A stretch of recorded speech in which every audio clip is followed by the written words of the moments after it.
Quick IAS, compose your dream.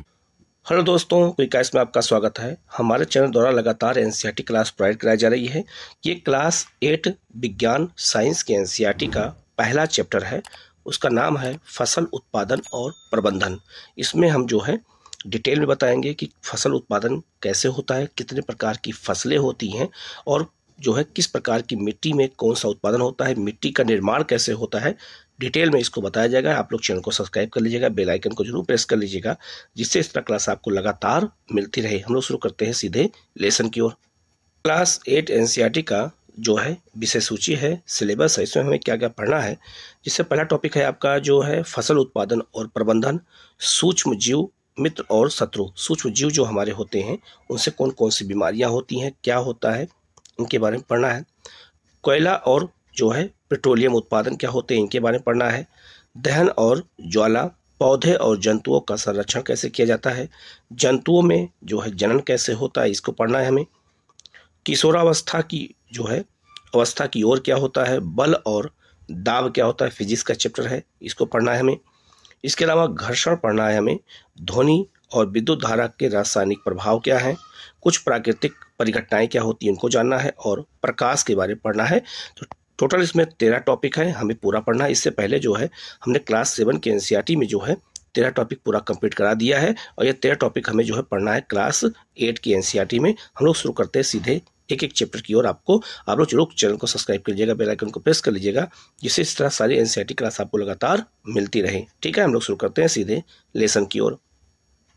ये class 8 NCERT का पहला चैप्टर है फसल उत्पादन और प्रबंधन। हमें इसके बारे में डिटेल पढ़ना है। फसलों का उत्पादन कैसे होता है, मिट्टी का निर्माण कैसे हुआ है, हमें यहाँ डिटेल में पढ़ना है। यहाँ पर याद रखना ग्रीष्म काल में पहेली और बूझो। तो याद रखना कि पहेली और बूझो इस पूरे एनसीईआरटी के कैरेक्टर हैं जो बार बार क्वेश्चन पूछते हैं और उसी पर आंसर चलते हैं, पूरे लेसन को पढ़ा जाता है। ठीक है, तो यहाँ लिखा हुआ है ग्रीष्म काल में पहेली और बूझो अपने चाचा के घर गए। जो है उनके चाचा एक किसान हैं। एक दिन उन्होंने खेत में कुछ औजार देखे, जैसे कि जो है खुरपी, दराती, जो है बेलचा, हल आदि। तो ये सब कृषि यंत्र होते हैं जिसे कृषि की जाती है। तो जो बच्चे नहीं जानते हैं उनको ये सब चीज़ों को जानना भी जरूरी है। लिखा है आगे, आप पढ़ चुके हैं कि सभी सजीवों को भोजन की आवश्यकता होती है। पौधे अपना भोजन स्वयं बना सकते हैं। क्या आपको याद है कि हरे पौधे अपना भोजन किस प्रकार जो है संश्लेषित करते हैं? तो प्रकाश संश्लेषण की क्रिया द्वारा भोजन अपना स्वयं बनाते हैं, इसलिए हम पौधों को उत्पादक कहते हैं। आगे लिखा है, मनुष्य सहित सभी जंतु भोजन बनाने में असमर्थ हैं। तो जंतुओं के भोजन का स्रोत क्या है? तो याद रखना, जो पौधे होते हैं वही, जो पादप होते हैं वही जो है मनुष्य और जंतुओं के भोजन के स्रोत होते हैं, इसीलिए इन्हें हम उपभोक्ता की श्रेणी में रखते हैं। परंतु हम भोजन ग्रहण ही क्यों करते हैं? तो ऊर्जा प्राप्ति के लिए हम भोजन को ग्रहण करते हैं। लिखा है, आप जानते ही हैं कि सजीव भोजन से प्राप्त ऊर्जा का उपयोग विभिन्न जैविक प्रक्रमों जैसे पाचन में, श्वसन में और उत्सर्जन के संपादन में करते हैं। हम अपना भोजन पौधों अथवा जंतुओं या दोनों से ही प्राप्त करते हैं। तो जो मानव होता है वो सर्वाहारी होता है, वो पौधों से भी और जंतुओं दोनों से अपना भोजन प्राप्त करता है। ठीक है, आगे लिखा है कि बूझो ने क्वेश्चन पूछा है कि क्यों हम सभी को भोजन की आवश्यकता होती है? तो ऊर्जा के लिए। अतः हम अपने देश के इतने अधिक लोगों को भोजन किस प्रकार उपलब्ध करा सकते हैं? तो वो जो है एक क्वेश्चन पूछा गया है। ठीक है, अब आगे बढ़ते हैं। यहाँ लिखा है, भोजन का बड़े स्तर पर उत्पादन करना आवश्यक है। ठीक है, क्योंकि सबकी आवश्यकताओं को क्या करना होता है, पूरा करना होता है। लिखा है, एक विशाल जनसंख्या को भोजन प्रदान करने के लिए इसका नियमित उत्पादन, उचित प्रबंधन और वितरण आवश्यक है। याद रखना, अगर जो हमारे देश में जनसंख्या है, अगर सब तक भोजन को पहुंचाना है तो 3 चीज़ों पर ध्यान देना होगा, उत्पादन पर, प्रबंधन पर और वितरण पर, तभी लोगों के प्लेट तक खाना पहुंचता है। ठीक है, तो इसीलिए ये तीनों चीज़ें बहुत ही महत्वपूर्ण होती हैं। आगे बढ़ते हैं। लिखा है, कृषि पद्धतियाँ। ये क्वेश्चन हर एग्जाम में पूछा जाता है, कृषि से जुड़े हुए क्वेश्चन हमेशा आते हैं, तो इनको बहुत अच्छे से देखने की जरूरत है। लिखा है, लगभग 10,000 ईसा पूर्व तक मनुष्य घुमंतु थे।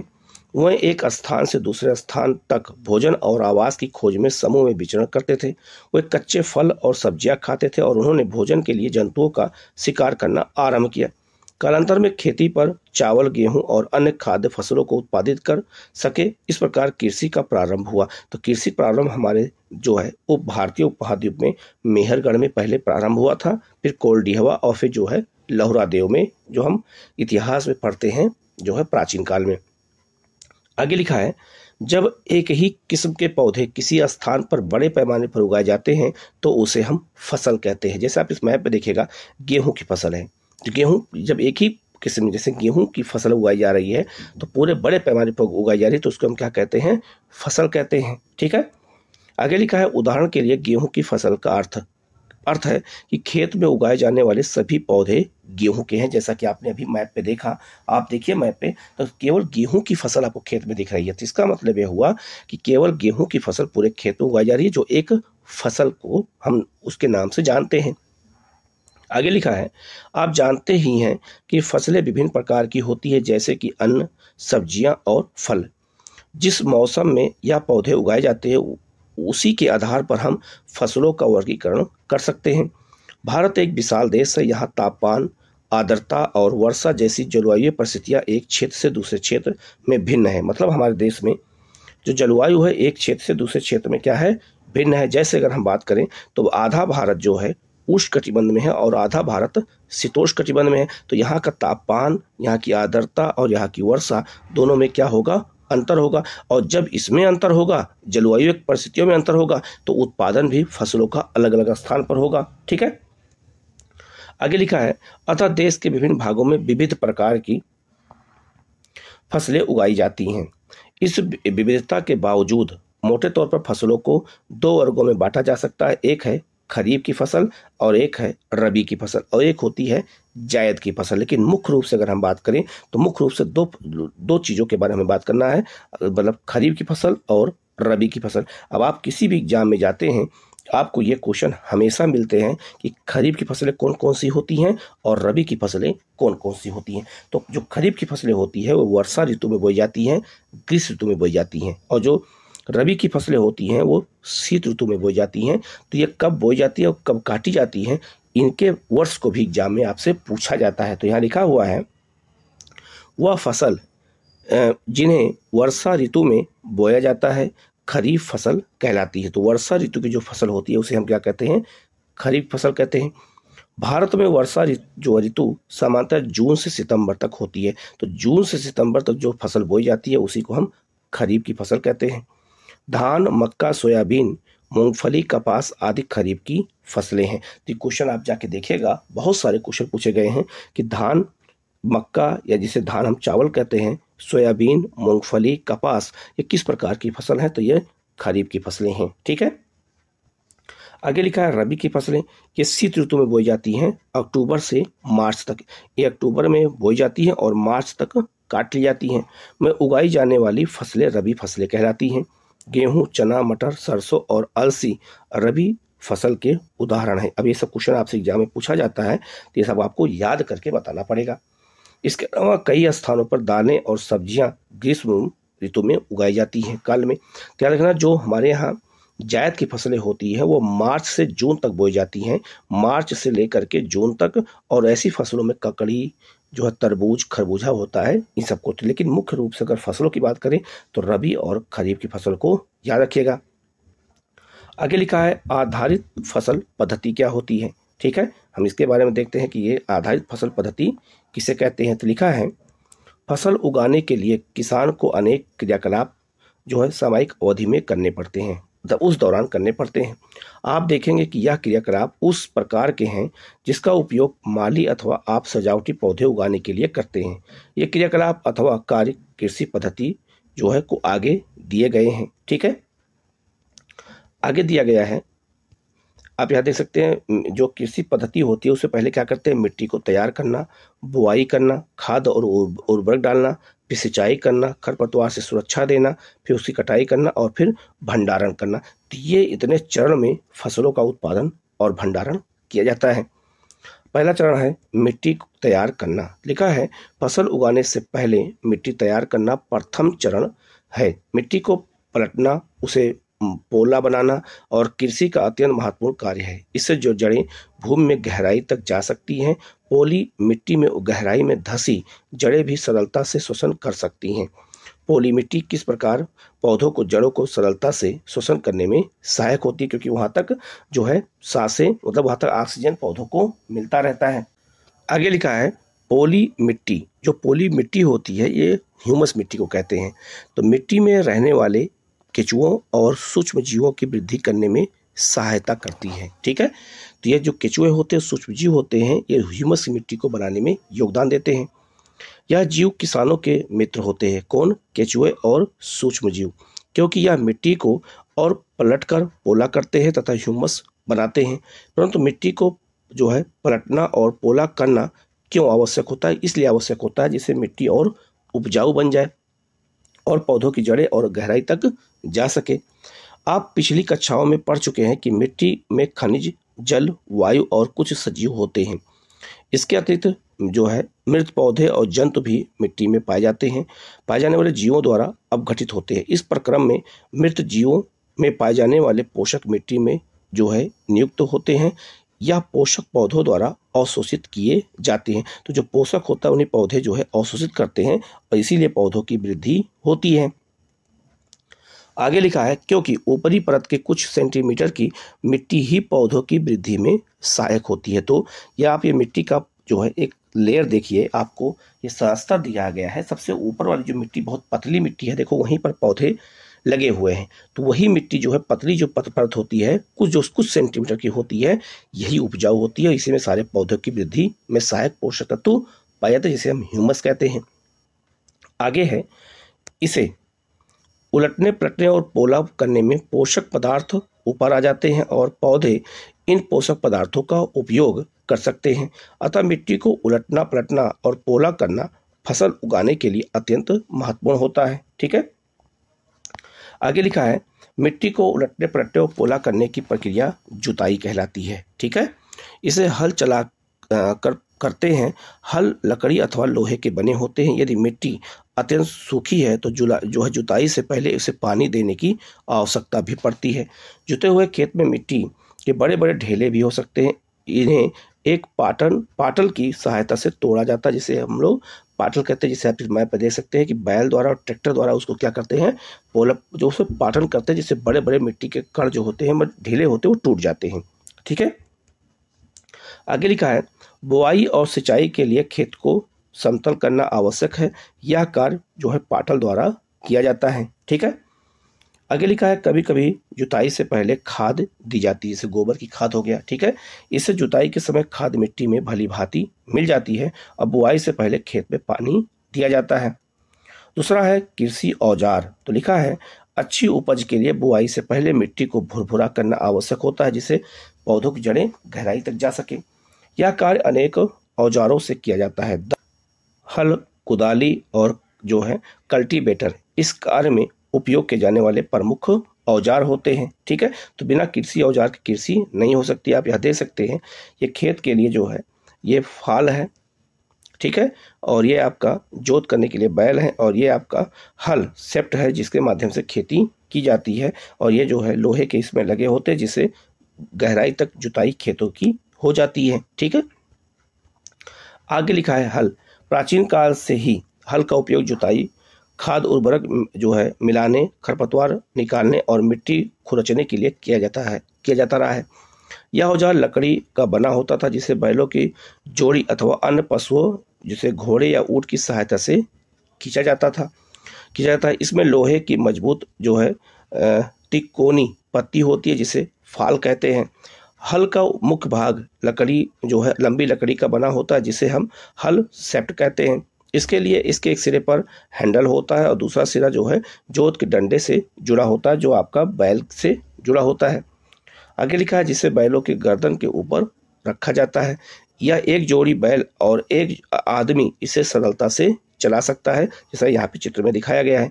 आजकल लोहे के हल तेजी से देसी लकड़ी के हल की जगह ले लिए हैं कुदाली क्या होती है? यह एक सरल औजार है जिसका उपयोग जो है खरपतवार निकालने और मिट्टी को पोला करने के लिए किया जाता है। ठीक है, इसके बारे में आप लोग जानते ही होंगे। ये है आपका जो है कुदाली है, इसका उपयोग क्या करते हैं? मिट्टी को जो है खरपतवार सबको निकालने के लिए होता है। ठीक है, कल्टीवेटर क्या होता है? जो ट्रैक्टर में पीछे ये लगा हुआ है इसी को कल्टीवेटर कहते हैं। ठीक है, तो आजकल जुताई ट्रैक्टर द्वारा संचालित कल्टीवेटर से की जाती है। कल्टीवेटर के उपयोग से श्रम और समय दोनों की क्या होती है? बचत होती है, इसीलिए फसल जल्दी पैदा भी हो सकती है। ठीक है, इसे हम आधुनिक कृषि पद्धति कहते हैं। बुआई क्या होता है? बुआई फसल उत्पादन का सबसे महत्वपूर्ण चरण होता है क्योंकि उसमें बीज बोए जाते हैं। आप ये देख सकते हैं, ये बीज यहाँ पर डाले जा रहे हैं जब हल से खेत जोते जा रहे हैं। बोने से पहले अच्छी गुणवत्ता वाले साफ और स्वच्छ बीजों का चयन किया जाता है। किसान अधिक उपज देने वाले बीजों को प्राथमिकता देते हैं, जिसे हम संकर या हाइब्रिड बीज भी कहते हैं। बीजों का चयन भी किया जाता है। ठीक है, आगे लिखा है जो है क्या कुछ बीज जो है जल के ऊपर तैरने लगते हैं? अगर जल के ऊपर तैरने लगते हैं तो इसका मतलब वो बीज अच्छा नहीं होता है। जो बीज पानी में बैठ जाते हैं वह हल्के या भारी हैं। क्षतिग्रस्त बीज खोखले हो सकते हैं और इस कारण हल्के होते हैं, अतः वो जल के पर तैरने लगते हैं। तो बीजों को अच्छा निकालने के लिए क्या करते हैं? उन्हें पहले पानी में डाल देते हैं। जो बीज पानी में डूब जाता है वो अच्छे हैं, और जो ऊपर हो जाते हैं वो खोखले होते हैं, मतलब उससे बीज पे फसल नहीं हो सकती, तो उसको क्या करते हैं? निकाल देते हैं।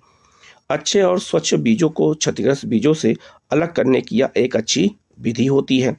बुआई से पहले बीज बोने के औजारों के बारे में जानना आवश्यक भी होता है। ठीक है, अब आते हैं परंपरागत औजार। तो परंपरागत औजार वो होते थे जिससे बैल से जब खेती करते थे। ठीक है, और जो आधुनिक औजार हैं आजकल, जैसे ट्रैक्टर हो गया। ठीक है, लिखा है परंपरागत रूप से बीजों की बुआई में इस्तेमाल किया जाने वाला औजार कीप के आकार का होता है।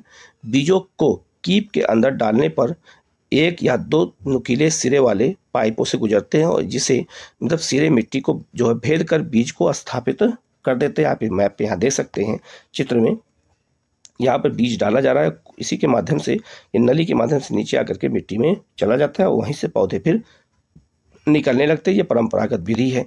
और जो ये आपका है ड्रिल, सीड ड्रिल है, ये आपका क्या करती है? बीजों को अंदर तक पहुँचाने काम करती है। ये कृषि की आधुनिक पद्धति होती है। लिखा है सीड ड्रिल, लिखा है आजकल बुआई के लिए ट्रैक्टर द्वारा संचालित सीड ड्रिल का उपयोग होता है। इसके द्वारा बीजों में समान दूरी और गहराई बनी रहती है, यह सुनिश्चित करता है। और बुआई के बाद बीज मिट्टी द्वारा ढक दिए जाते हैं। इससे बीजों को पक्षियों द्वारा खाए जाने से रोका जा सकता है। और सीड ड्रिल द्वारा बुआई करने से समय और श्रम दोनों की क्या होती है? बचत होती है। तो जो हम आधुनिक कृषि करते हैं तो समय और जो है श्रम दोनों की क्या हो जाती है? बचत हो जाती है। आगे लिखा है पौधों को अत्यधिक घने होने से रोकने के लिए बीजों के बीच उचित दूरी होना आवश्यक अत्यंत महत्वपूर्ण होता है। इससे पौधों को सूर्य का प्रकाश, पोषक और जल पर्याप्त मात्रा में प्राप्त होता है। अत्यधिक घनेपन को रोकने के लिए कुछ पौधों को निकाल कर हटा दिया जाता है, जिससे पौधे दूर दूर रहेंगे तो ज़्यादा वो वृद्धि कर सकेंगे। ठीक है, आगे लिखा है खाद और उर्वरक मिलाना। लिखा है वे पदार्थ जिन्हें मिट्टी में पोषक स्तर बनाए रखने के लिए मिलाया जाता है उन्हें हम खाद और उर्वरक कहते हैं। ठीक है, लिखा है कि मिट्टी फसल को खनिज पदार्थ प्रदान करती है या पोषक पदार्थों की वृद्धि के लिए आवश्यक होता है। ठीक है, कुछ क्षेत्रों में किसान खेत में एक के बाद दूसरी फसल उगाता रहता है। खेत कभी भी खाली नहीं छोड़े जाते हैं। कल्पना कीजिए कि पोषकों का क्या होता है। तो पोषक जो है बने होते हैं, ये मिट्टी के लिए उपजाऊ और जो है फसलों के लिए लाभदायक होते हैं। आगे लिखा है फसलों के लगातार उगाने से मिट्टी में कुछ पोषकों की कमी हो जाती है। इस क्षति को पूरा करने के हेतु किसान खेतों में खाद देते हैं। यह प्रक्रम खाद देना कहलाता है। अपर्याप्त खाद देने से पौधे कमजोर हो जाते हैं। ठीक है, आगे लिखा है खाद एक कार्बनिक या जैविक पदार्थ है जो कि पौधों या जंतु अपशिष्ट से प्राप्त होता है। जो गोबर की खाद होती है वो जैविक खाद होती है। किसान जो है पादप और जंतु अपशिष्टों को एक गड्ढे में डालते जाते हैं तथा इसका अपघटन होने के लिए खुले में छोड़ देते हैं। अपघटन कुछ सूक्ष्म जीवों द्वारा होता है और अपघटित पदार्थ खाद के रूप में उपयोग किया जाता है। आप कक्षा जो है 6 में वो जो है वर्मी कंपोजिट अथवा केचुआ द्वारा खाद तैयार करने के विषय में पढ़ चुके हैं। ठीक है, आगे बढ़ते हैं। यहाँ लिखा है जो है, यहाँ पे देख सकते हैं ये जो है बीज कैसे तैयार किए जाते हैं। यहाँ भी आप देख सकते हैं ऐसे नर्सरी में बीज बनाए भी जाते हैं। ठीक है, आगे लिखा है जो है उर्वरक रासायनिक पदार्थ है जो विशेष पोषकों से समृद्ध होते हैं, वो एक खाद से भिन्न होते हैं। उर्वरक का उत्पादन फैक्ट्रियों में किया जाता है। उर्वरक के कुछ प्रमुख उदाहरण होते हैं जैसे urea, ammonium sulphate, super phosphate, potash, NPK. और एनपीके का फुल फॉर्म क्या होता है? नाइट्रोजन, फास्फोरस और पोटेशियम। ये क्वेश्चन भी कई बार एग्जाम में पूछा गया है। ठीक है, कि एनपीके का फुल फॉर्म क्या होता है, तो आप इसको अच्छे से याद रखिएगा। आगे लिखा है इनके उपयोग से किसानों को गेहूं, धान तथा मक्का जैसी फसलों की अच्छी उपज प्राप्त करने में सहायता मिलती है। परंतु उर्वरकों के अत्यधिक उपयोग से मिट्टी की उर्वरकता में कमी आ जाती है। अगर हम अत्यधिक उर्वरक का उपयोग करते हैं, रासायनिक उर्वरक का, तो मिट्टी की उर्वरकता क्या हो जाती है? कम हो जाती है। ये पर्यावरण की दृष्टि से भी नुकसानदायक हो जाता है।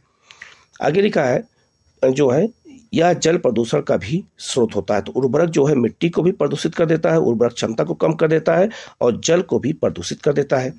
अतः मिट्टी की उर्वरकता बनाए रखने के लिए हमें उर्वरकों के स्थान पर जैविक खाद का उपयोग करना चाहिए। तो जैविक खाद का अगर हम गोबर का उपयोग करते हैं, अपशिष्ट का उपयोग करते हैं पौधों के, तो उससे जो है मिट्टी भी उपजाऊ बनी रहती है और मिट्टी को कोई नुकसान नहीं होता है। आगे लिखा है दो फसलों के बीच में खेत का कुछ समय के लिए बिना कुछ बोए छोड़ देना चाहिए, तो उससे जो है उर्वरकता और ज़्यादा बढ़ जाती है। आगे लिखा है खाद के उपयोग से मिट्टी के गठन और जल और शोषण क्षमता में भी वृद्धि होती है। इससे मिट्टी में सभी पोषकों की क्षतिपूर्ति हो जाती है। मिट्टी में पोषकों की क्षतिपूर्ति का एक अन्य तरीका है फसल चक्रण। जब हम फसल चक्रण के द्वारा एक फसल के बाद दूसरी फसल जब बोते हैं, तो इससे भी उपजाऊपन जो है मिट्टी में बना रहता है। ये भी क्वेश्चन एग्जाम में आया हुआ है। आगे लिखा है या एक फसल के बाद खेत में दूसरे किस्म की फसल एकांतर क्रम में उगा करके किया जा सकता है। ठीक है, किया जा सकता है। पहले उत्तर भारत में किसान फलीदार चारा एक ऋतु में उगाते थे तथा गेहूं दूसरी ऋतु में। इससे मिट्टी में नाइट्रोजन का पुनः पूरण हो जाता था, क्योंकि जो फलीदार होते हैं, जो दाल वाली फसलें होती है, वो नाइट्रोजन का स्थिरीकरण करती हैं, तो उससे नाइट्रोजन मिट्टी में क्या हो जाएगा? बना रहेगा। इसीलिए जो है उत्तर भारत में जो है अक्सर देखा जाता है कि जो है दालें फसल उगाने के बाद ही कोई फसल उगाई जाती है, जिससे उत्पादन बढ़ जाता है। ठीक है, आगे लिखा है इससे मिट्टी में नाइट्रोजन पुनः पूर्ण होता रहता है। किसानों को इस पद्धति को अपनाने के लिए प्रोत्साहित किया गया है। ठीक है, आगे लिखा है जो है पिछली कक्षाओं में आप जो है राइजोबियम जो है बैक्टीरिया के बारे में पढ़ चुके हैं। तो राइजोबियम बैक्टीरिया क्या करता है? ये वायुमंडल के नाइट्रोजन को मिट्टी में मिलाने का काम करता है। ये क्वेश्चन आईएएस में, पीसीएस एग्जामों में बहुत बार पूछा जा चुका है। ठीक है, तो राइजोबियम नामक जो बैक्टीरिया होता है, यही जो है वायुमंडल के नाइट्रोजन को जो है ले करके और मिट्टी में मिला देता है। तो यहाँ लिखा भी है। और ये कहाँ पाया जाता है? तो ये दलहन फसलों की जड़ों में पाया जाता है। ठीक है, यहाँ लिखा हुआ है कि पिछली कक्षाओं में आप राइजोबियम बैक्टीरिया के विषय में पढ़ चुके हैं। यह फलीदार जो है लेग्यूमिनस पौधों की जड़ों की ग्रंथियों में पाया जाता है। तो फलीदार फसल जानते हैं किसे कहते हैं? दलहन फसल को कहते हैं, जिसे दाल प्राप्त होती है। और वायुमंडलीय नाइट्रोजन का स्थिरीकरण करते हैं। या नाइट्रोजन क्या करते हैं? मिट्टी में मिला देते हैं। ठीक है, यहाँ आप देख सकते हैं, जैसे यहाँ देखिए उर्वरक और खाद में अंतर। तो यह लिखा है उर्वरक एक जो है मानव निर्मित लवण होते हैं, जबकि खाद एक प्राकृतिक पदार्थ होता है जो गोबर और पौधों के अवशेष से बना होता है। उर्वरक का उत्पादन फैक्ट्रियों में होता है या खेत में, खाद खेतों में बनाई जाती है। उर्वरक से मिट्टी को ह्यूमस प्राप्त नहीं होता है, यहाँ ह्यूमस प्राप्त होता है। उर्वरक में जो है पादप पोषण जैसे कि नाइट्रोजन, फास्फोरस और पोटेशियम प्रचुरता में होते हैं। खाद में पोषक तत्व तुलनात्मक रूप से थोड़ा कम होते हैं। ठीक है, आगे बढ़ते हैं हम लोग। लिखा है खाद के लाभ क्या होते हैं? तो लिखा है जैविक खाद उर्वरक की अपेक्षा अधिक अच्छी मानी जाती है। इसका मुख्य कारण है इससे मिट्टी की जल धारण क्षमता में वृद्धि होती है। तो जब हम जैविक खाद का उपयोग करते हैं, यही क्वेश्चन आईएएस में मेंस में लिखने को आया था। ठीक है, तो जैविक खाद का जब हम उपयोग करते हैं तो उससे मिट्टी में जल धारण क्षमता क्या हो जाती है? बढ़ जाती है। इससे मिट्टी भुरभुरी और जो है सारंद हो जाती है। जिसके कारण गैस विनिमय सरलता से होता है। इससे जो है मित्र जीवाणुओं की संख्या में वृद्धि भी होती है। तो जीवाणु, अगर याद रखना, जब जैविक खाद का उपयोग करते हैं तो जीवाणु नहीं मरेंगे, लेकिन अगर रासायनिक खादों का उपयोग करेंगे तो जीवाणु मर जाएंगे, जो सूक्ष्म जीव मर जाएंगे, जो और केचुए मर जाएंगे। तो मिट्टी को क्या कर देंगे, वो अनुपजाऊ कर देंगे, ठीक है, जिससे मिट्टी हमारी खराब हो जाएगी। इसलिए जैविक खाद के उपयोग को बढ़ावा दिया जाता है। इस जैविक खाद से मिट्टी का गठन सुधर जाता है, मतलब मिट्टी और ज़्यादा उपजाऊ बन जाती है। आगे लिखा है सिंचाई। आगे लिखा है कि सिंचाई के बारे में, जीवित रहने के लिए प्रत्येक जीव को जल की आवश्यकता होती है। पौधे की वृद्धि और परिवर्धन के लिए जल का विशेष महत्व है।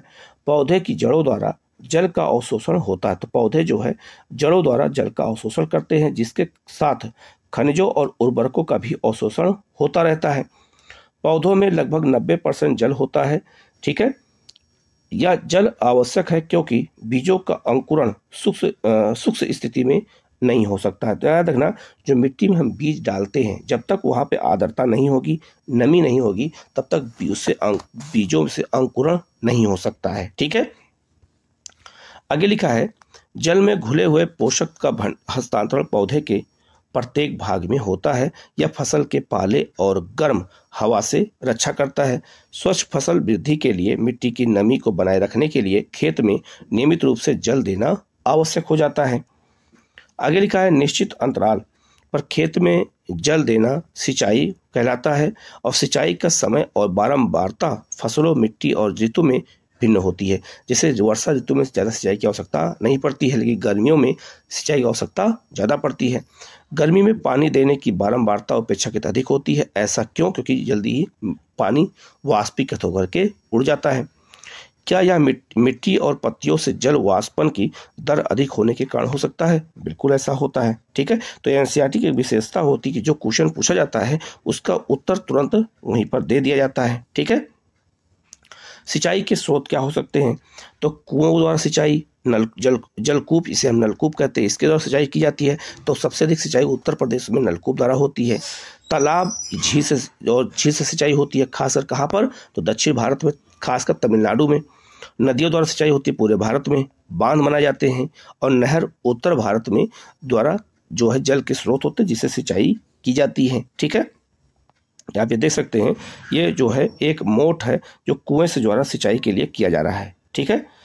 और ये जो है आपका, यहाँ देख सकते हैं, ये आपका जो है चेन पंप है, इससे भी सिंचाई की जाती है। और ये जो है आपका, यहाँ देख सकते हैं सिंचाई की अलग अलग विधि दी गई है। एक है आपका जो है ढेकली विधि है। इसमें क्या करते हैं, जैसे इसको पहले उठाते हैं तो ये पानी में अंदर चला जाएगा, और फिर इसको नीचे करेंगे तो पानी बाहर आ जाएगा। तो इस तरह से सिंचाई की कई विधियां थी। और ये है आपका रहट, इसे जो है बैल चलते रहते हैं और यहाँ पे इस साइकिल की तरह चलता रहेगा, पानी अंदर से ला करके बाहर गिराता रहेगा और पानी खेतों में जाता रहेगा। तो कुछ सिंचाई की प्रमुख विधियाँ थी प्राचीन काल में, ठीक है। आगे लिखा है, जल को ऊपर खींचने के लिए सामान्यतः पंप का उपयोग किया जाता है। पंप चलाने के लिए डीजल, बायोगैस, विद्युत और सौर ऊर्जा का उपयोग किया जाता है। आजकल सौर ऊर्जा से भी पंप आने लगे हैं, ठीक है। आगे लिखा है, सिंचाई की आधुनिक विधियां, ये क्या होती हैं? सिंचाई की आधुनिक विधियों द्वारा हम जल का उपयोग मितव्ययता से कर सकते हैं। जैसे कौन कौन विधियां होती सिंचाई की? पहला है छिड़काव तंत्र।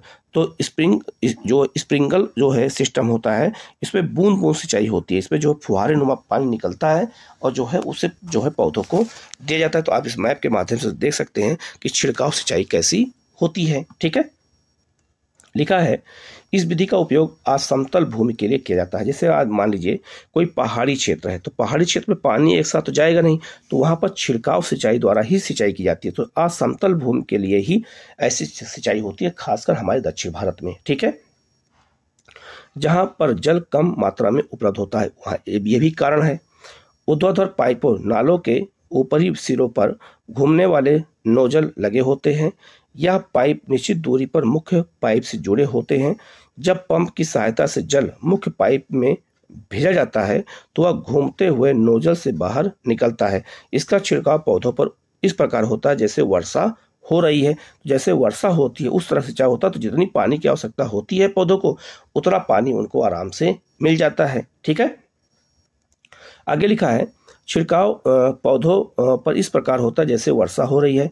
छिड़काव लॉन, कॉफी की खेती और कई अन्य फसलों के लिए अत्यंत उपयोगी होते हैं। तो जितनी पानी की आवश्यकता वहाँ होती है उतना हो जाता है, बाकी जो है पानी इसमें बर्बाद नहीं होता है।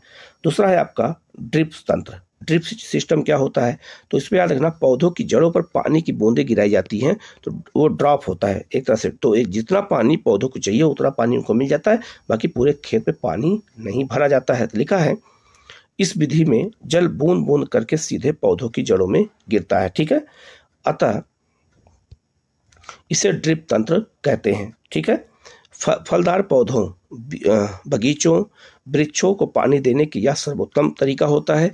इससे पौधों को बूंद बूंद करके जल प्राप्त हो जाता है और इस विधि में जल बिल्कुल व्यर्थ नहीं होता है। तो जितनी आवश्यकता पौधों की होती है उतना पानी उनको मिल जाता है। अतः यह जल की कमी वाले क्षेत्रों के लिए वरदान होता है। तो याद रखना जिन क्षेत्रों में जल की कमी होती है वहाँ पे ड्रिप सिंचाई सबसे ज़्यादा की जाती है। ठीक है, जैसे आप यहाँ देख सकते हैं पाइपें लगी हुई हैं और जहाँ पौधे हैं वहीं पर जो है पानी उनको मिलता रहेगा, इसी को हम कहते हैं ड्रिप सिंचाई कहते हैं। ठीक है, नेक्स्ट है आपका खरपतवार से सुरक्षा। तो हमारे जो है खेतों में बहुत सारे अनावश्यक पौधे उग जाते हैं, तो वो क्या करते हैं मिट्टी के उपजाऊपन को खींच लेते हैं, तो उससे फसलों को उपजाऊपन मिट्टी का नहीं मिल पाता है पोषक तत्व, इसीलिए खरपतवारों को से सुरक्षा की जाती है। बूझो और पहले निकट के गेहूं के खेत में गए और उन्होंने देखा कि खेत में फसल के साथ कुछ अन्य पौधे भी उग रहे हैं, जिसे हम क्या कहते हैं खरपतवार कहते हैं। तो लिखा है खेत में कई अन्य अवांछित पौधे प्राकृतिक रूप से फसल के साथ उग जाते हैं। इन अवांछित पौधों को हम खरपतवार कहते हैं।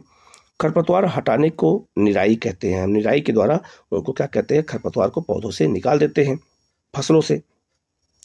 निराई आवश्यक है क्योंकि खरपतवार जल, पोषक और जो है जगह और प्रकाश की प्रतिस्पर्धा कर फसल की वृद्धि पर प्रभाव डालते हैं। तो जो खरपतवार होते हैं वो जल भी ले लेते हैं, पोषक भी ले लेते हैं और खेतों में जगह भी घेर लेते हैं और प्रकाश भी लेते हैं। तो ये सब चीज़ें पौधों को मिलना चाहिए था, मतलब फसलों को मिलना चाहिए था, जो इन्हें अनावश्यक रूप से मिल रहा है। ठीक है, आगे लिखा है कुछ खरपतवार जो है कटाई में भी बाधा डालते हैं, अतः मनुष्य और पशुओं के लिए ये विषैले हो सकते हैं। ठीक है, आगे लिखा है खरपतवार को हटाने और उनकी वृद्धि को नियंत्रित करने के लिए किसान विभिन्न तरीके अपनाता है।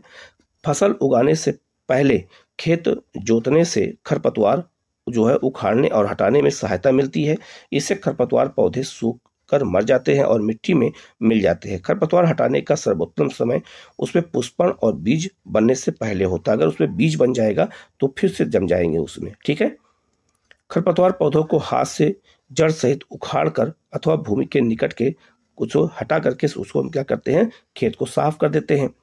आगे लिखा है रसायनों के उपयोग से भी खरपतवार नियंत्रण किया जाता है। तो आजकल ऐसे बहुत सारे रसायन तत्व आ चुके हैं जो छिड़काव कर देते हैं तो सारे रसायन क्या हो जाए, वो खरपतवार क्या हो जाते हैं, नष्ट हो जाते हैं। उसे हम क्या कहते हैं खरपतवार नाशी कहते हैं। जैसे 2,4-D ये क्वेश्चन IAS में आया हुआ है। ठीक है, कि 2,4-D क्या है, तो एक खरपतवार नाशी है। खेतों में इसका छिड़काव किया जाता है जिससे खरपतवार पौधे मर जाते हैं, परंतु फसल को कोई हानि नहीं होती। ऐसा उसको बनाया ही जाता है कि फसल को कोई नुकसान नहीं होता है। खरपतवार नाशी को जल में आवश्यकता अनुसार मिलाकर स्प्रे फुहारा की सहायता से छिड़काव खेतों में किया जाता है। ठीक है, आप ये छिड़काव करते हुए किसान को यहाँ पर देख सकते हैं। ठीक है, लेकिन इससे वायु प्रदूषण भी होता है, ये भी याद रखना, और मृदा प्रदूषण भी होता है। आगे लिखा है जैसा पहले बताया जा चुका है कि खरपतवार की वृद्धि के समय और पुष्पन और बीज बनने के पहले ही खरपतवार नाशी का छिड़काव करते हैं। खरपतवार नाशी के छिड़काव से किसान के स्वास्थ्य पर भी प्रभाव पड़ता है। देखो मास्क लगा करके छिड़काव कर रहे हैं क्योंकि वो सांस के माध्यम से हमारे फेफड़े तक पहुंच सकता है और हमें जो है नुकसान कर सकता है। आगे लिखा है अतः उन्हें इन रसायनों का उपयोग सावधानी पूर्वक करना चाहिए। छिड़काव करते समय उन्हें अपना मुख और नाक पकड़ने से मतलब कपड़े से ढक लेना चाहिए। अब आते हैं कटाई। तो लिखा है फसल की कटाई एक महत्वपूर्ण कार्य है। फसल एक पक जाने के बाद उसे जो है काटना कटाई कहलाता है। कटाई के दौरान या तो पौधों को जो है खींचकर उखाड़ लेते हैं अथवा उसे धरातल के पास से काट लेते हैं। एक अनाज फसल को पकने में 2 से 3 महीने का समय लगता है। हमारे देश में दराती, ये आप देख सकते हैं, दराती से हसिया कहते हैं गांव में, की सहायता से हाथ द्वारा कटाई की जाती है। लेकिन आजकल जो है मशीनों द्वारा भी कटाई होती है, जिसे हम हार्वेस्टर कहते हैं। लिखा है एक मशीन का उपयोग किया जाता है जिसे हम हार्वेस्टर कहते हैं। काटी गई फसल के बीजों और दानों को भूसे से अलग करना होता है, जिसे हम थ्रेसिंग कहते हैं। ठीक है, तो गेहूं के बीज के लिए क्या की जाती है, गेहूं के लिए थ्रेसिंग ही होता है। यह कार्य कंबाइन मशीन द्वारा किया जाता है। ठीक है, यहाँ पे देख सकते हैं कंबाइन मशीन आपको ये दिख रहा है, जो वास्तव में हार्वेस्टर और थ्रेसर का संयुक्त रूप होता है।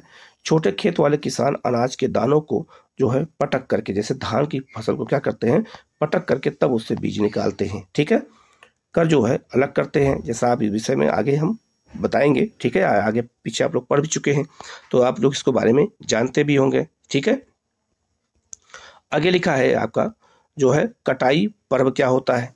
तो लिखा है 3-4 महीनों के कठोर परिश्रम के बाद कटाई का समय आता है। स्वर्णिम जो है दानों से भरी खड़ी फसल भी किसानों के हृदय में उल्लास और अच्छे समय का भाव संचारित करती है। यह समय थोड़ा आराम करने और खुशी मनाने का है, क्योंकि पिछली ऋतु के प्रयत्न का फल मिलता है। इसीलिए भारत के सभी भागों में कटाई का समय हर्षोल्लास और खुशी का होता है। पुरुष और महिलाएं सभी मिल करके इस पर्व को मनाते हैं। कटाई ऋतु के समय कुछ विशेष पर्व जैसे पोंगल दक्षिण भारत में, बैसाखी आपका जो है पंजाब में, होली पूरे उत्तर भारत, दिवाली ये भी पूरे भारत में जो है, ये नाब्या ये जो आपका पश्चिमी बंगाल में, और बिहू आपका असम में फसल कटाई के ये प्रमुख उत्सव होते हैं जो फसल कटाई के बाद मनाए जाते हैं। अब हम लोग आगे बढ़ते हैं, भंडारण पे आते हैं। उत्पाद का भंडारण एक महत्वपूर्ण कार्य है। यदि फसल के दानों को अधिक समय तक रखना हो तो और उसे नमी, कीट और चूहों और सूक्ष्म जीवों से सुरक्षित रखना होगा। ताजा फसल में नमी की मात्रा अधिक होती है। यदि फसल के दानों, बीजों को सुखाए बिना भंडारित किया जाता है तो उनके खराब होने की या जीवों द्वारा आक्रमण से उनके अंकुरण के लिए अनुपयोगी हो जाते हैं। याद रखना, जब बीज कट जाते हैं तो उनको सुखा करके ही उनका भंडार किया जाता है। अतः भंडारण से पहले दानों, बीजों को धूप पे सुखाया आवश्यक होता है, जिससे उनकी नमी में कमी आ जाए। इससे उनकी जो है कीट पतंगों और जो है ये पेड़ को जीवाणु और कवक से सुरक्षा हो जाती है।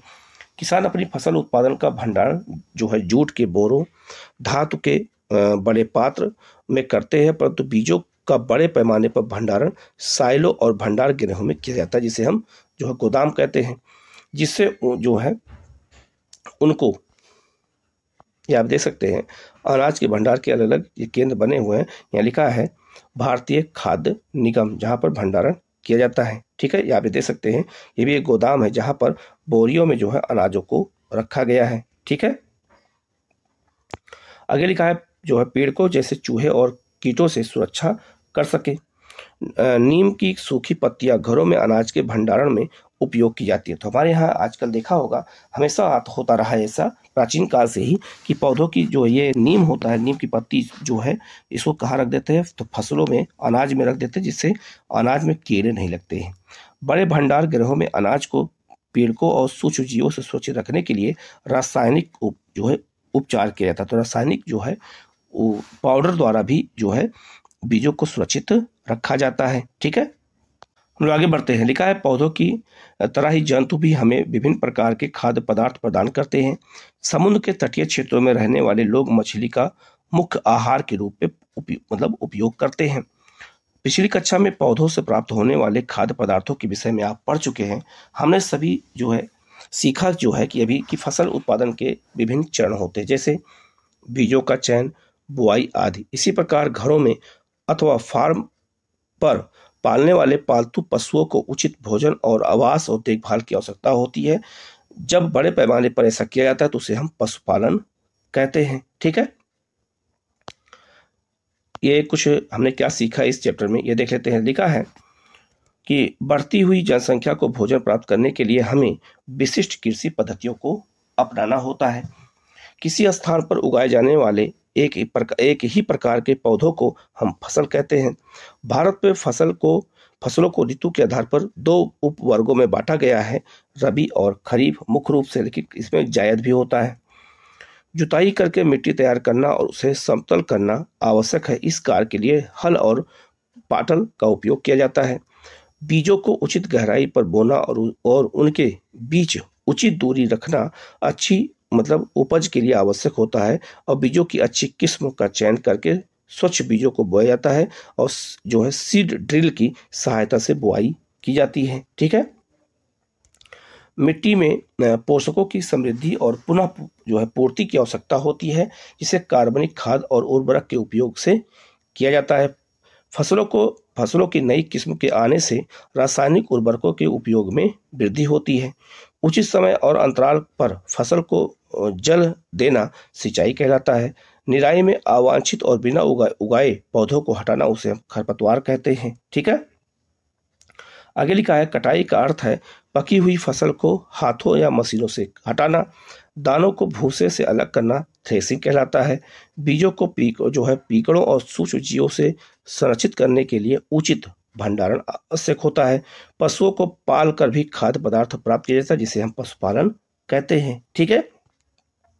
अब हम लोग क्वेश्चन देख लेते हैं कुछ महत्वपूर्ण, जैसे क्वेश्चन कौन कौन से हैं। जैसे लिखा है कि आपका खरीफ की फसल, तो खरीफ की फसल कौन सी होगी? धान और मक्का। ठीक है। रबी की फसल कौन सी होगी? तो रबी की फसल होगी गेहूं, चना और मटर। रासायनिक उर्वरक कौन सा होगा? तो आपका यूरिया और सुपर फास्फेट। कार्बनिक खाद कौन सा होगा? तो याद रखना इसमें पशुओं के अपशिष्ट, गोबर और ये सब होगा। ठीक है। आगे बढ़ते हैं। लिखा है जो है और इस तरह क्वेश्चन और इसमें नहीं है, बाकी क्वेश्चन हम अलग से इसको पूरा चैप्टर अलग से कराएंगे ही क्वेश्चन के, तो आप लोग इसको बहुत अच्छे से देखिएगा। कहीं कोई डाउट होता है कमेंट करके पूछेगा तो उसका जवाब आपको दिया जाएगा। Okay, thank you.